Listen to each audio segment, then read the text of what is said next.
Welcome to North London Ulysses, and it's a big moment. We are reading Ulysses by James Joyce. We have just not slogged our way through. We have elegantly and gracefully glided across the pages of the Telemachia, the first 3 pages, which really featured the sun, S-O-N.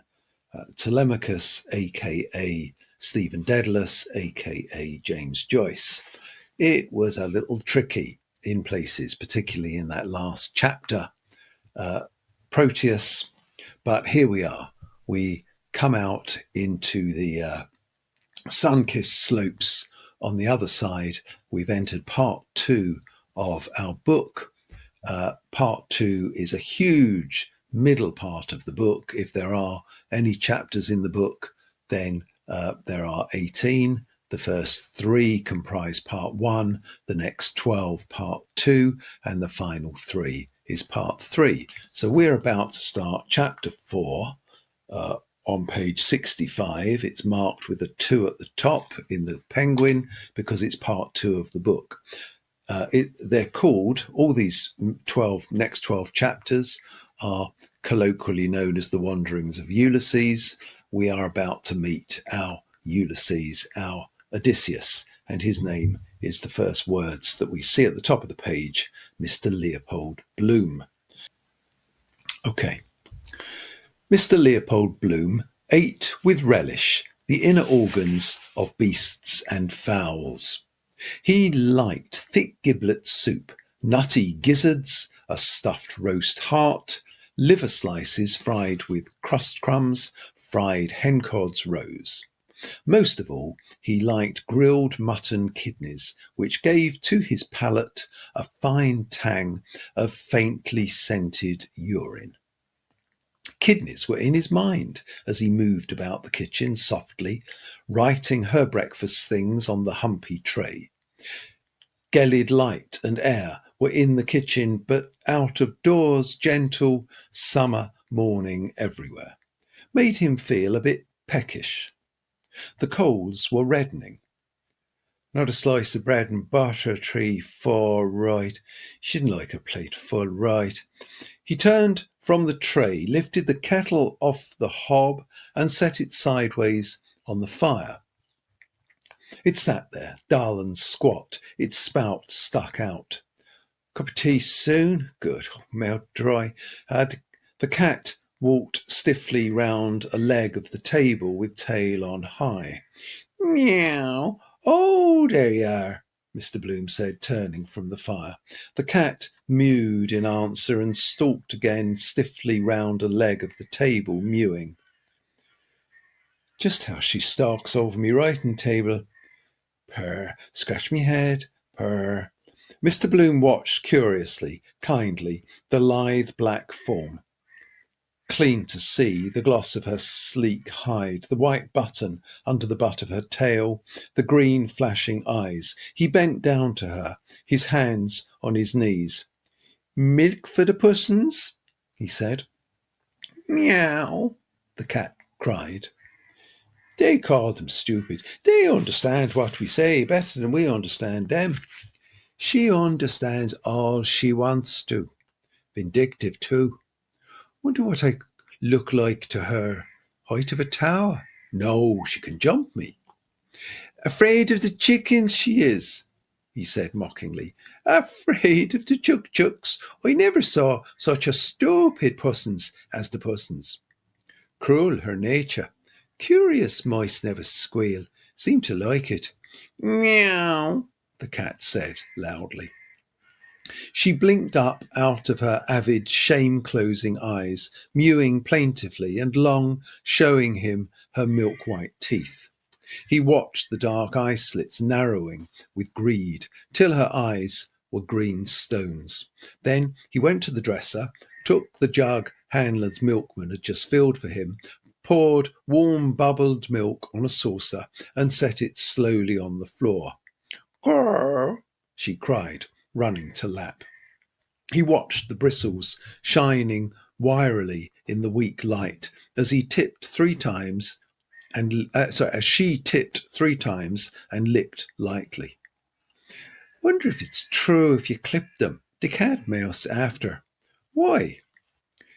They shine in the dark, perhaps, the tips, or kind of feel as in the dark, perhaps. He listened to her licking lap. Ham and eggs? No good eggs with this drought. Want pure fresh water.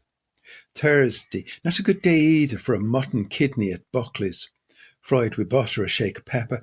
Better a pork kidney at Lugat's. While the kettle is boiling, she lapped lower, then licking the saucer clean. Why are their tongues so rough? To lap better? Oh, poor as hose. Nothing she can eat. He glanced round him. No. On quietly creaky boots, he went up the staircase to the hall, paused by the bedroom door. She might like something tasty. Tin bread and butter she likes in the morning, still, perhaps once in a way. He said softly in the bare hall, I'm going round the corner, be back in a minute. And when he had heard his voice say it, he added, You don't want anything for breakfast? A sleepy, soft grunt answered, No, she didn't want anything. He heard then a warm, heavy sigh, softer, as she turned over, and the loose brass quoits of the bedstead jingled. I must get those settled, really. Pity. All the way from Gibraltar. Forgotten any little Spanish she knew. Wonder what her father gave for it. Old style. Ah, yes, of course. Brought it at the governor's auction. Got a short knock. Hard as nails at the bargain, old Tweedy. Yes, sir. At Plevna that was. I rose from the ranks, sir, and I'm proud of it. Still, he had brains enough to make that corner in stamps. Now that was far-seeing.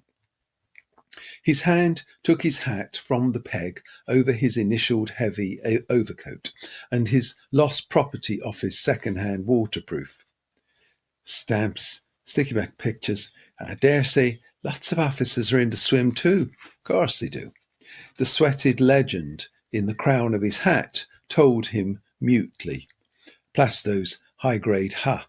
He peeped quickly inside the leather headband. White slip of paper, quite safe. On the doorstep, he felt in his hip pocket for the latchkey. Not there. Oh, in the trousers I left off. I must get it. A potato I have. Creaky wardrobe. No use disturbing her. She turned over sleepily that time. He pulled the hall door to after him, very quietly, till the footleaf dropped gently over the threshold, a lump lid. Looked shut. All right now. All right till I come back anyhow. He crossed to the bright side, avoiding the loose cellar flap of number 75. The sun was nearing the steeple of George's church. Be a warm day, I fancy. Especially in these black clothes, feel it more. Black conducts, refracts it, the heat. But I couldn't go in that light suit. Make a picnic of it. His eyelids sank quietly often as he walked in happy warmth. Boland's bread van delivering with trays our daily, but she prefers yesterday's loaves. Turnovers, crisp, crowns hot. Makes you feel young. Somewhere in the east, early morning. Set off dawn, travel round in front of the sun. Steal a day's march on him. Keep it up forever. Never grow a day older, technically. Walk along a strand. Strange land. Come to a city gate. Sentry there. Old rank or two. Old Tweedy's big moustaches. Leaning on a long kind of a spear. Wander through awned streets. Turbaned faces going by. Dark caves of carpet shops. Big man. Turco the Terrible. Seated cross-legged, smoking a coiled pipe. Cries of sellers in the streets. Drink water scented with fennel, sherbet. Wander along all day. Might meet a robber or two. Well, meet him. Getting on to sundown. The shadows of the mosques along the pillars. Priest with a scroll rolled up. A shiver of the trees signal the evening wind. I pass on. Fading gold sky. A mother watches from her doorway. She calls her children home in their dark language. High wall. Beyond, strings twanged. Night sky moon, violet. Colour of Molly's new garters. Strings. Listen. A girl playing one of these instruments. What do you call them? Dulcimers. I pass.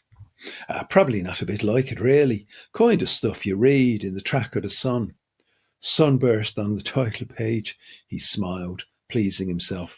What Arthur Griffith said about the headpiece over the Freeman's leader. A home-ruled sun rising up in the northwest from the laneway behind the Bank of Ireland. He prolonged his pleased smile. Ike touched that. Home-rule sun rising up in the northwest. He approached Larry O'Rourke's.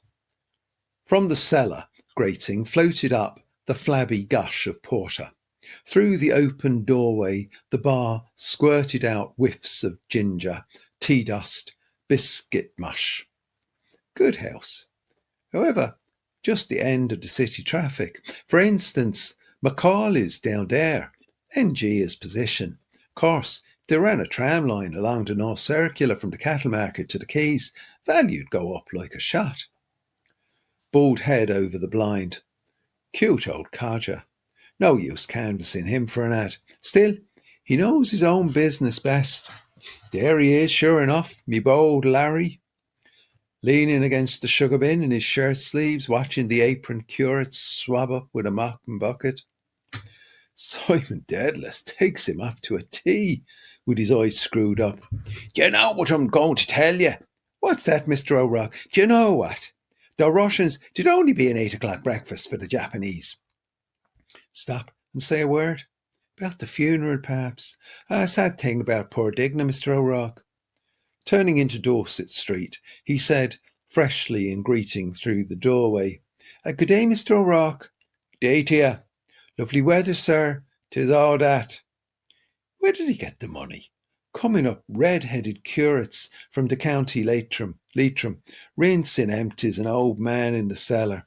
Then, lo and behold, they blossom out as Adam Findlaters or Dan Tallons. Then, think of the competition. General thirst. Good puzzle would be cross Dublin without passing a pub. Save it, they can't. Off the drunks, perhaps. Put down 3 and carry 5. What's that? Bob here, Bob there, drips and drabs. On the wholesale orders, perhaps. Doing a double shuffle with the town travellers. Square it with the boss and we split the job, say. How much would that tot off to the porter in the month? Say, 10 barrels of stuff. Say you got 10% off. Or more, 10, 15. He passed St. Joseph's National School. Brats clamour, windows open. Fresh air helps memory, or a lilt. A, B, C, D, F, E, G, K, L, O, M, N, O, P, Q, Rust, R, U, S, T, U, V, W. Boys, are they? Yes. Inish Turk, Inish Shark, Inish Boffin. At their geography. Mine, Sleeve Bloom. He halted before Lugat's window, staring at the hanks of sausages, polonies, black and white. 50 multiplied by... The figures whitened in his mind, unsolved. Displeased, he let them fade. The shiny links packed with force meat led his gaze, and he breathed in tranquilly the lukewarm breath of cooked, spicy pig's blood. A kidney oozed blood gouts on the willow-patterned dish, the last. He stood by the next-door girl at the counter. Would she buy it too? Calling items from a slip in her hand, chapped, washing soda. And a pound and a half of Denny's sausages. His eyes rested on her vigorous hips. Woods his name is. Wonder what he does. Wife is oldish, new blood. No followers allowed. Strong pair of arms. Whacking a carpet on the clothesline. She does whack it, by George. The way her crooked skirt swings at each whack. The ferret-eyed pork butcher folded the sausages he had snipped off with blotchy fingers, sausage pink. Sound meat there, like a stall-fed heifer. He took up a page from the pile of cut sheets, the model farm at Kinneret on the lake shore of Tiberias. Can become ideal winter sanatorium. Moses Montefiore. I thought he was. Farmhouse, wall round it, blurred cattle cropping. He held the page from him. Interesting. Read it nearer. The blurred cropping cattle, the page rustling. A young white heifer. Those mornings in the cattle market, the beasts lowing in their pens, branded sheep, flop and fall of dung. The breeders in hobnailed boots, trudging through the litter, slapping a palm on ripe-meated hindquarter. There's a prime one, unpeeled switches in their hands. He held the page aslant patiently, bending his senses and his will, his soft, subject gaze at rest. The crooked skirt swinging, whack by whack by whack. The pork butcher snapped 2 sheets from the pile, wrapped up her prime sausages, and made a red grimace. Now, my miss, he said. She tendered a coin, smiling boldly, holding her thick wrist out. Thank you, my miss, and 1 shilling 3 change for you, please. Mr. Bloom pointed quickly to catch up and walk behind her if she went slowly, behind her moving hams. Pleasant to see first thing in the morning. Hurry up, damn it. Make hay while the sun shines. She stood outside the shop in sunlight and sauntered lazily to the right. He sighed down his nose. They never understand. Soda-chapped hands, crusted toenails too, brown scapulars in tatters, defending her both ways. The sting of disregard glowed to weak pleasure within his breath. For another, a constable off duty cuddled her in Eccles Lane. They like him sizable, prime sausage. Oh, please, Mr. Policeman, I'm lost in the wood. 3, please. His hand accepted the moist tender gland and slid it into a side pocket. Then it fetched up 3 coins from his trousers pocket and laid them on the rubber prickles.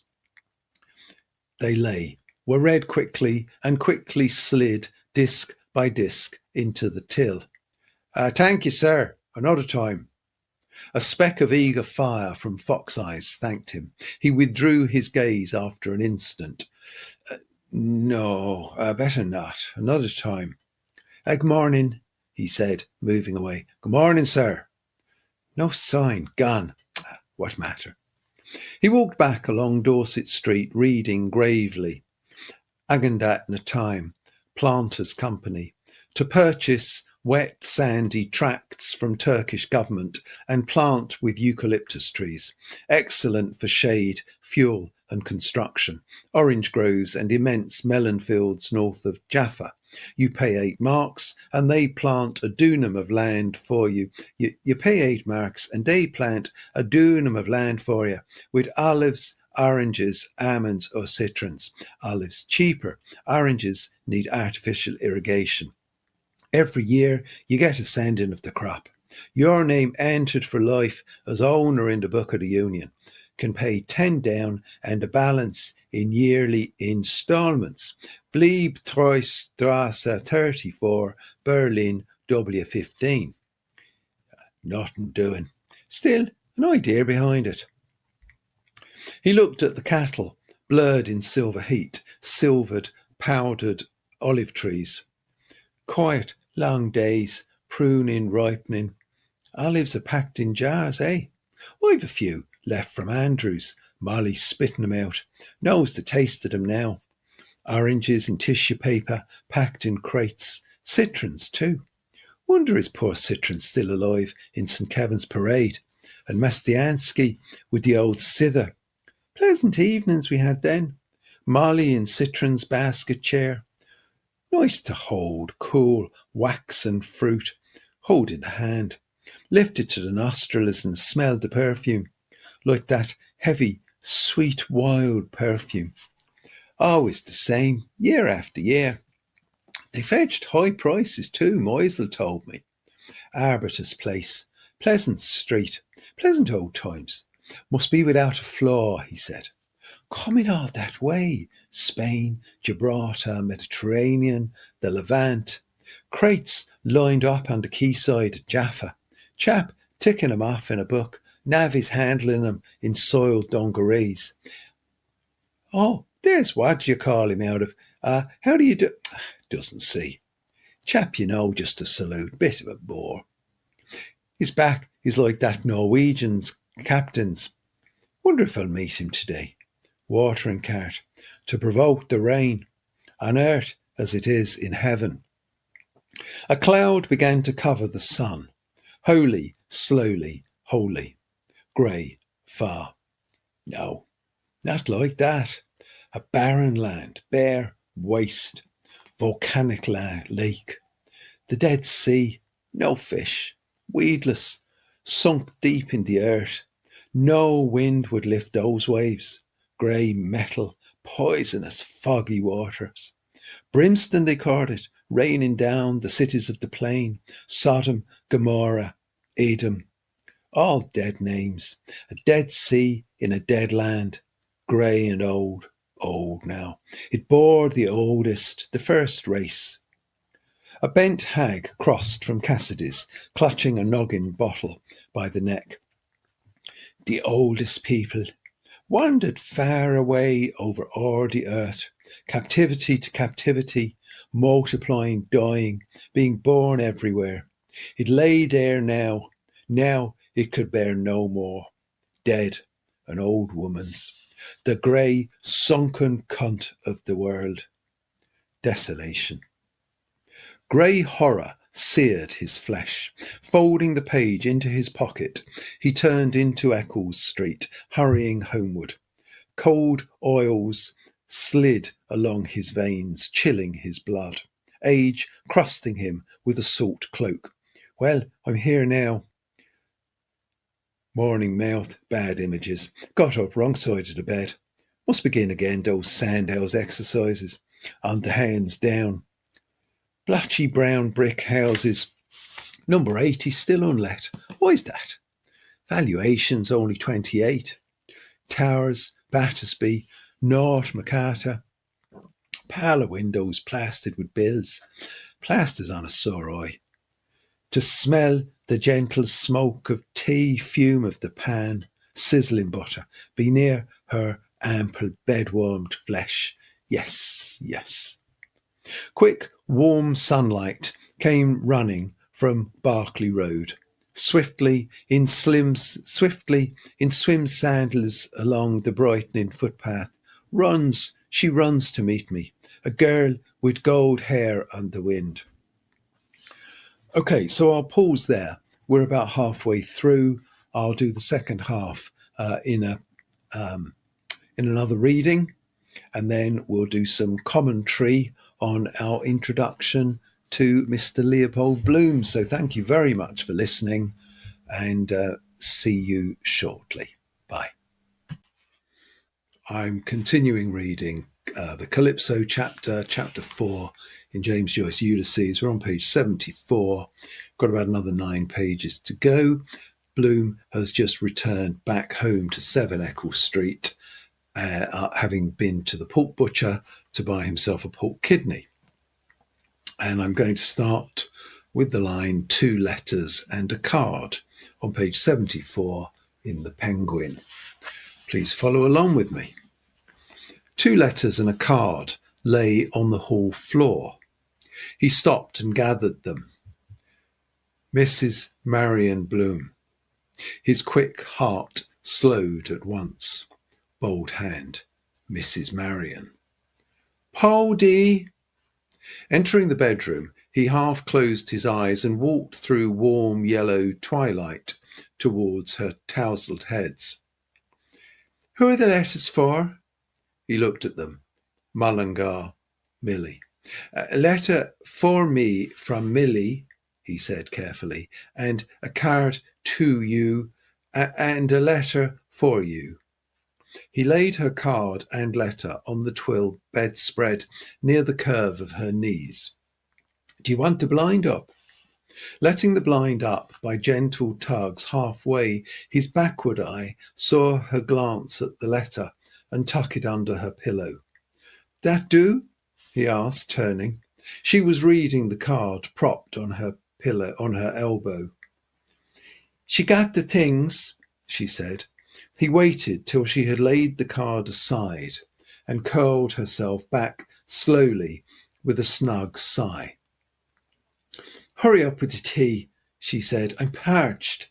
The kettle's boiling, he said. But he delayed to clear the chair. Her striped petticoat tossed soiled linen, and lifted all in an armful onto the foot of the bed. As he went down the kitchen stairs, she called, Poldy! What? Scald the teapot. On the boil, sure enough, a plume of steam from the spout. He scalded and rinsed out the teapot and put in 4 full spoons of tea, tilting the kettle then to let water flow in. Having set it to draw, he took off the kettle and crushed the pan flat on the live coals and watched the lump of butter slide and melt. While he unwrapped the kidney, the cat mewed hungrily at him. Give her too much meat. She won't mouse. Say they won't eat pork. Kosher. Here. He let the blood-smeared paper fall to her and dropped the kidney amid the sizzling butter sauce. Pepper, he sprinkled it through his fingers ringwise, then from the chipped egg cup. Then he slit open his letter, glancing down the page and over. Thanks, new tam, Mr. Coughlin, Loch Owl, picnic, young student, blazes boiling seaside girls. The tea was drawn. He filled his own moustache cup, sham crown Derby smiling. Silly Millie's birthday gift. Only 5 she was then. No, wait, 4. I gave her the amberoid necklace she broke. Putting pieces of folded brown paper in the letterbox for her. He smiled, pouring. Oh, Millie Bloom, y'are my darling. Y'are my looking glass from night to morning. I'd rather have you without a farden than Katie Keogh with her ass and garden. Poor old Professor Goodwin, dreadful old case. Still, he was a courteous old chap. Old-fashioned way he used to bow Molly off the platform, and a little mirror in his silk hat.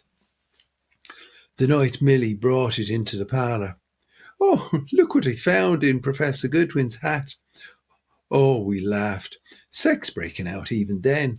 Pert little piece she was. He prodded a fork into the kidney and slapped it over, then fitted the teapot on the tray. Its hump bumped as he took it up. Everything on it? Bread and butter, 4, sugar, spoon, her cream, yes. He carried it upstairs, his thumb hooked in the teapot handle. Nudging the door open with his knee, he carried the tray in and set it on the chair by the bedhead. What a time you were, she said. She set the brasses jingling as she raised herself briskly, an elbow on the pillow. He looked calmly down on her bulk and between her large soft bubs, sloping within her nightdress like a she-goat's udder. The warmth of her couched body rose on the air, mingling with the fragrance of the tea she poured. A strip of torn envelope peeped from under the dimpled pillow. In the act of going, he stayed to straighten the bedspread. Who was the letter from? He asked. Bold hand, Marion. Oh, Boylan, she said. He's bringing the programme. What are you singing? Lachi Durem with J.C. Doyle, she said, and Love's Old Sweet Song. Her full lips drinking smiled. Rather stale smell that incense leaves next day like foul flower water. Would you like the window open a little? She doubled a slice of bread into her mouth, asking, what time's the funeral? 11, I think, he answered. I didn't see the paper. Following the pointing of her finger, he took up a leg of her soiled drawers from the bed. No? Then a twisted grey garter looped round a stocking, rumpled, shiny sole. No, that book. The stocking, her petticoat, it must have fallen down, she said.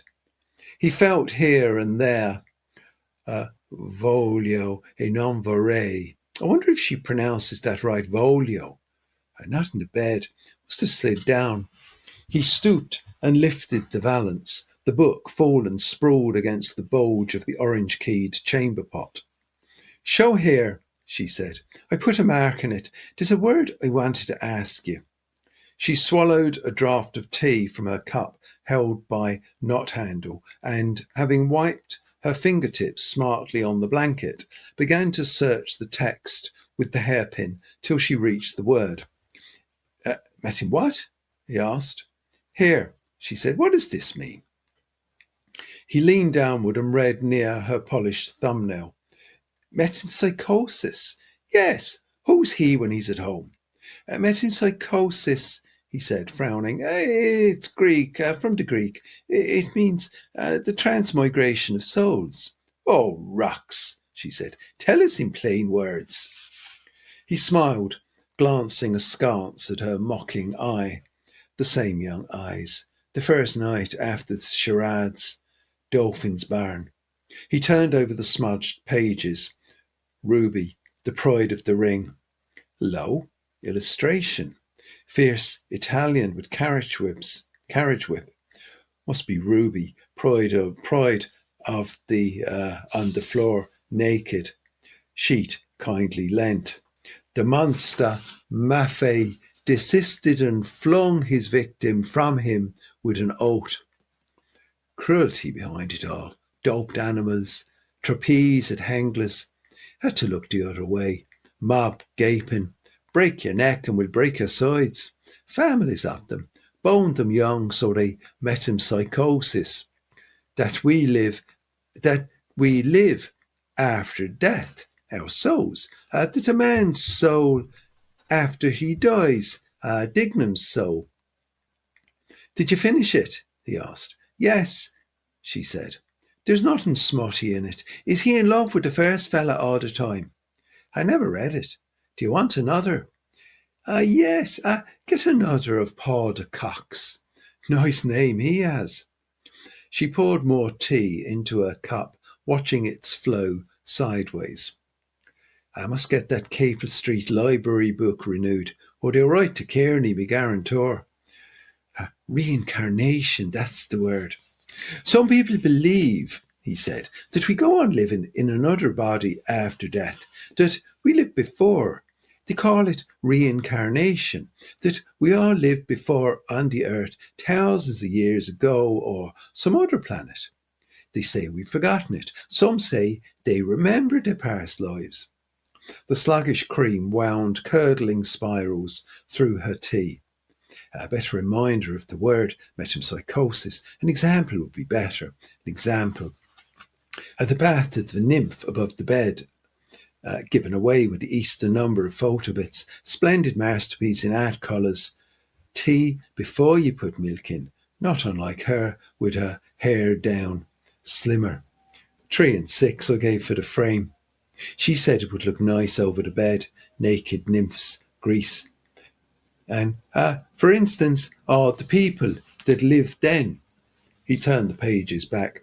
Metempsychosis, he said, is what the ancient Greeks call it. They used to believe you could be changed into an animal or a tree, for instance. What they called nymphs, for example. Her spoon ceased to stir up the sugar. She gazed straight before her, inhaling through her arched nostrils. There's a smell of burn, she said. Did you leave anything on the fire? The kidney, he cried suddenly. He fitted the book roughly into his inner pocket and, stubbing his toes against the broken commode, hurried out towards the smell, stepping hastily down the stairs with a flurried stork's legs. Pungent smoke shot up in an angry jet from the side of the pan. By prodding a prong of the fork under the kidney, he detached it and turned it turtle on its back. Only a little burnt. He tossed it off the pan onto a plate and let the scanty brown gravy trickle over it. A cup of tea now. He sat down, cut and buttered a slice of the loaf. He shore away the burnt flesh and flung it to the cat. Then he put a forkful into his mouth, chewing with discernment the toothsome, pliant meat. Done to a turn. Mouthful of tea. Then he cut away dies of bread, sopped one in the gravy and put it in his mouth. What was that about some young student and a picnic?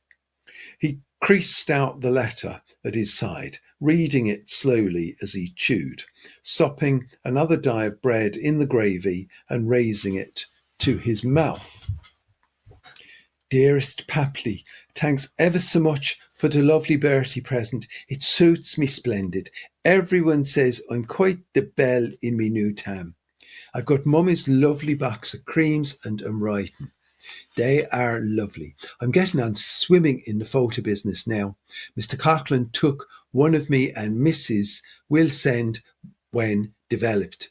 We did great biz yesterday, fair day, and all the beef to the heels were in. We're going to Loch Owl on Monday with a few friends to make a scrap picnic.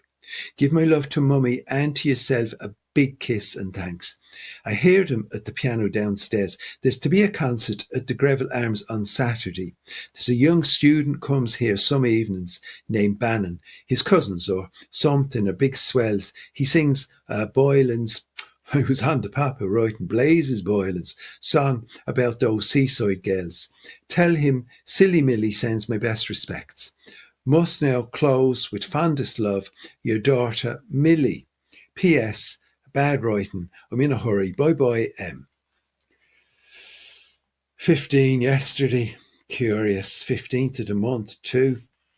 A first birthday away from home. Separation. Remember the summer morning she was born, running to knock up Mrs. Thornton in Denzil Street. Jolly old woman. Lots of babies she must have helped into the world. She knew from the first poor little Ruby wouldn't live. Well, God is good, sir. She knew at once. He would be 11 now if he had lived. His vacant face stared pitying at the postscript. Excuse bad writing. Hurry. Piano downstairs. Coming out of a shell. Row with her in the XL cafe about the bracelet. Wouldn't eat a cakes or speak or look. Saucepot. He sopped other dies of bread in the gravy and ate piece after piece of kidney. 12 and 6 a week. Not much. Still, she might do worse. Music hall stage. Young student. He drank a draught of cooler tea to wash down his meal. Then he read the letter again. Twice. Ah, well, she knows how to mind herself.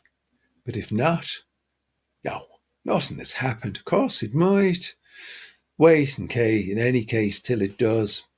A wild piece of goods. Her slim legs running up the staircase. Destiny.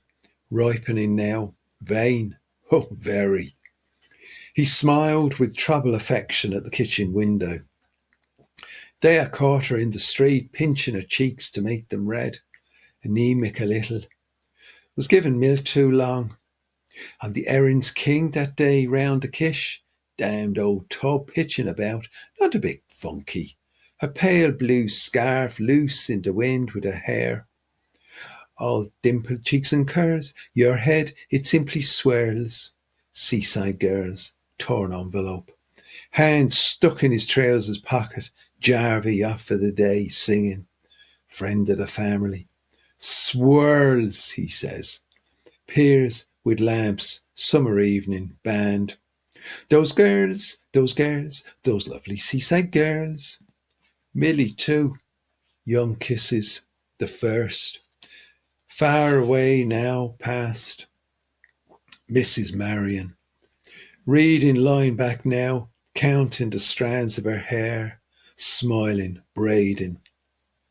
A soft qualm, regret, flowed down his backbone, increasing. Will happen, yes. Prevent? Useless. Can't move. Girl's sweet, light lips. Will happen too. He felt the flowing qualm spread over him. Useless to move now. Lips kissed, kissing, kissed. Full, gluey woman's lips.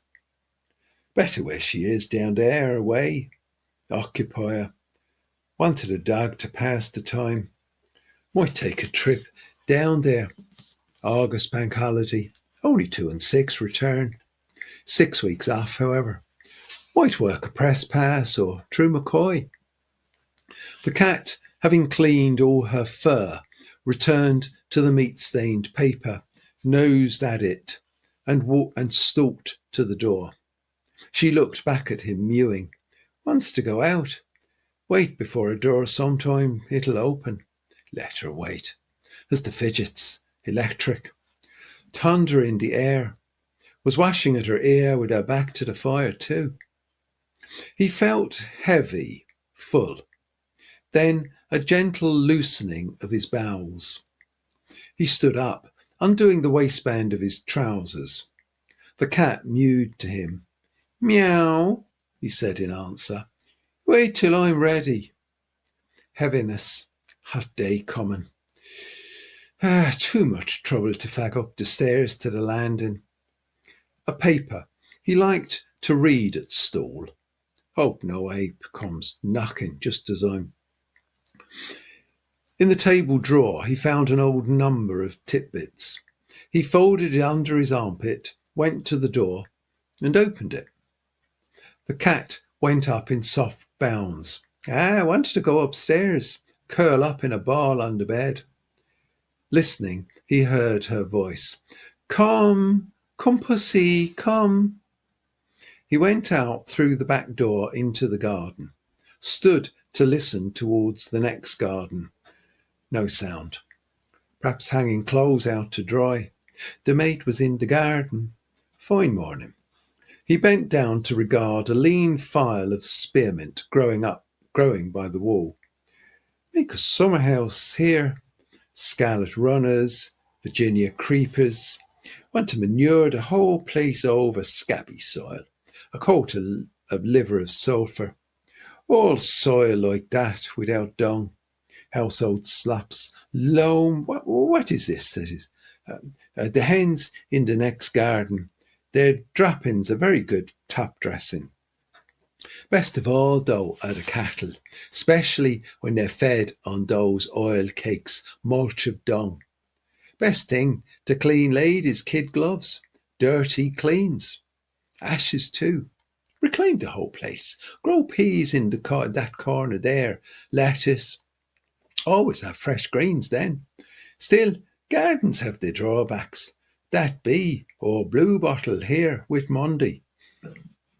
He walked on. Where's me hat, by the way? I must have put it back on the peg. Or hanging up on the floor. Funny, I don't remember that. Whole stand too full. 4 umbrellas, her rain cloak. Picking up the letters, her Drago shop bell ringing. Queer, I was just thinking that moment. Brown, brilliantine hair over his collar. Just had a wash and brush up. Wonder if I time for a bath this morning. Tara Street. Chap in the paybacks there got away James Stevens, they say. O'Brien. Deep voice that fella Lugas has. Aganda, what's it? Now, my miss. Enthusiast. He kicked open the crazy door of the Jakes. Better be careful not to get these trousers dirty for the funeral. He went in, bowing his head under the low lintel. Leaving the door ajar, amid the stench of mouldy lime wash and stale cobwebs, he undid his braces. Before sitting down, he peered through a chink up at the next door window. The king was in his counting house. Nobody. A squat on the cuckstool, he folded out his paper, turning its pages over his bared knees. Something new and easy. No great hurry. Keep it a bit. Our prize tidbit, Matcham's master stroke, written by Mr. Philip Beaufoy, Playgoers Club, London.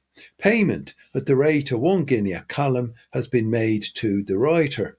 £3.13 and 6. Quietly he read, restraining himself. The first column, and yielding but resisting, began the second.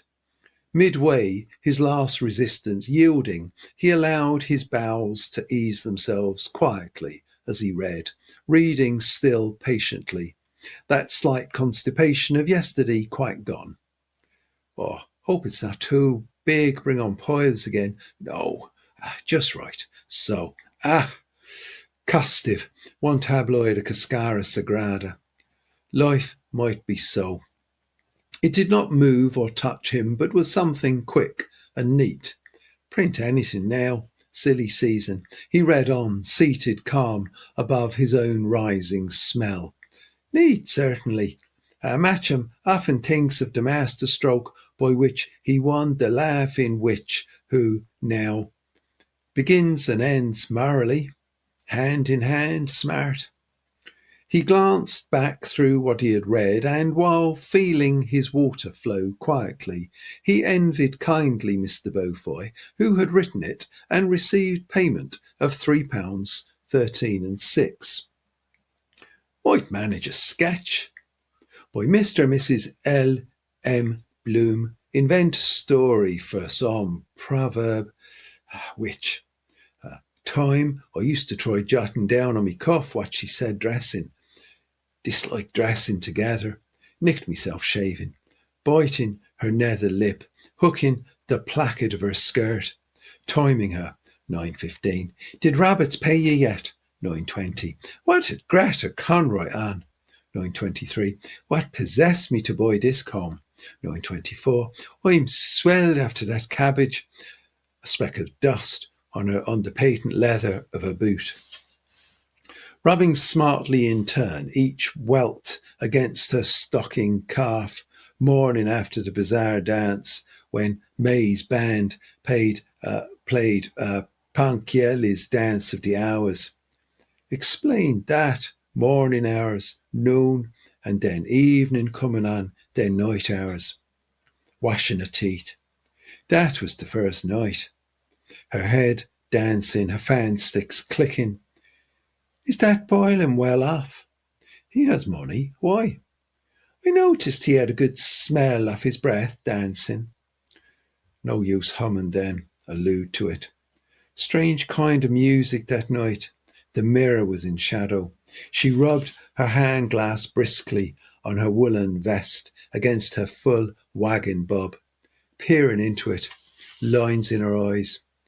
It wouldn't pan out anyhow.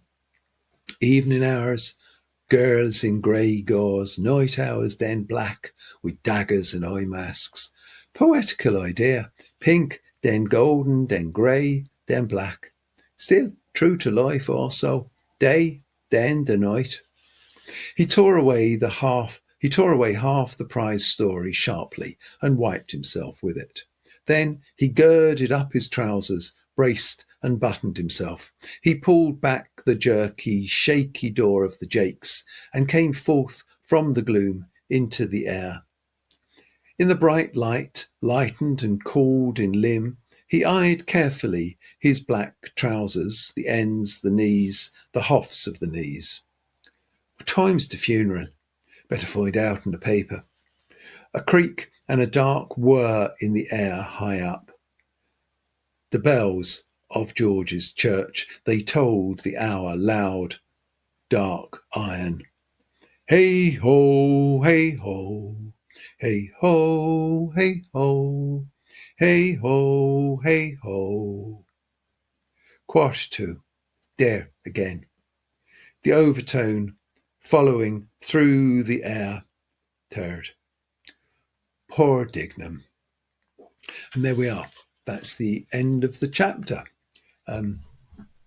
Very interesting chapter. First one with Mr. Bloom, a little introduction to Molly as well, and we'll unpack that in our commentary videos that accompany this. So I'll see you there. Bye.